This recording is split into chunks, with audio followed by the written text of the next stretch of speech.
সাত আটতে ২৭। আমি বলেছিলাম বলে গুরুমশাই আমার পরে উঠল রাগে জ্বলে।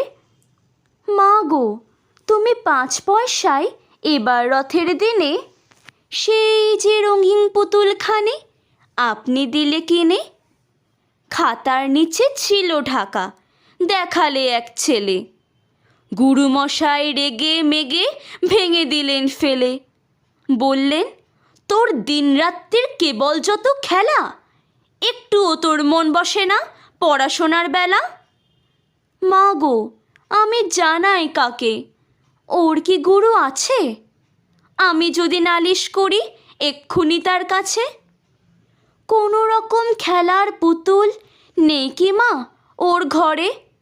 সত্যি কি ওর একটুও মন নেই পুতুলের পরে? সকাল সাজে তাদের নিয়ে করতে গিয়ে খেলা, কোনো পড়ায় করেননি কি কোনো রকম হেলা? ওর যদি সেই পুতুল নিয়ে ভাঙেন কেহর আগে, বল দেখি মা ওর মনে তা কেমন তর লাগে।